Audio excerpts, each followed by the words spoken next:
427 deputy CM గారు. అధ్యక్ష శ్రీ వంకా రవీంద్రనాథ్ గారు అడిగిన ప్రశ్నలు అధ్యక్ష, ఒకటి ఏ దేశంలోనే ఎలక్ట్రానిక్ వ్యర్థాలను ఉత్పత్తి చేసే 3 అగ్ర రాష్ట్రాల్లో ఆంధ్రప్రదేశ్ ఒకటి అనేది వాస్తవమేనా? ఈ ప్రశ్నకి సమాధానం అధ్యక్ష లేదు. ఇది ఉమ్మడి తెలంగాణ రాష్ట్రాన్ని కలుపుకుంటే అది ఏదైనా 3వ స్థానంలో తెలంగాణ ఉంది, ఆంధ్రప్రదేశ్ లేదు అధ్యక్ష. 2, అయితే రాష్ట్రంలో ఎలక్ట్రానిక్ వ్యర్థాలను సక్రమంగా తరలించేందుకు ప్రభుత్వం తీసుకుంటున్న చర్యలు ఏమిటి?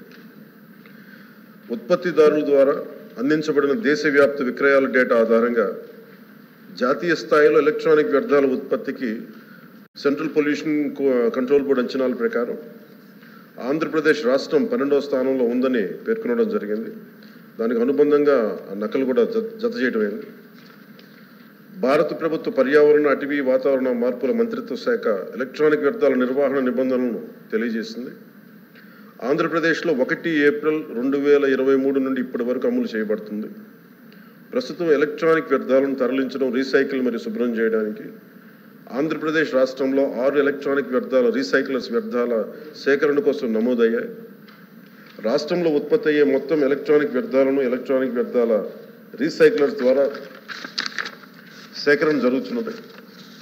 ఎలక్ట్రానిక్ వ్యర్థాల రీసైక్లర్స్ వ్యర్థాలను ప్లాస్టిక్లు, విలువైన ఇతర లోహాల, ప్రమాదకర వ్యర్థాలు మరియు ఇతర పదార్థాలుగా విభజించడం జరుగుతుంది. ప్లాస్టిక్ వ్యర్థాలను గ్రాన్యూల్స్ గాను, పెల్లెట్స్ తయారీ కోసం ప్లాస్టిక్ వ్యర్థాల ప్రక్రియ యూనిట్కు తరలించడం జరుగుతూ ఉంటుంది.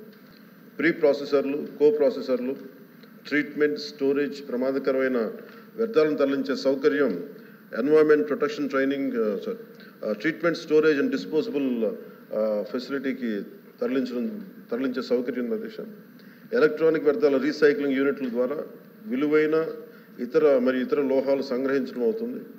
మరి ఇనర్ట్ మెటీరియల్ తరలించడానికి తదుపరి శాస్త్రీయ ట్రీట్మెంట్ కోసం TSDFకి అంటే ట్రీట్మెంట్, స్టోరేజ్, డిస్పోజల్ ఫెసిలిటీకి దీన్ని తరలించబడుతుంది.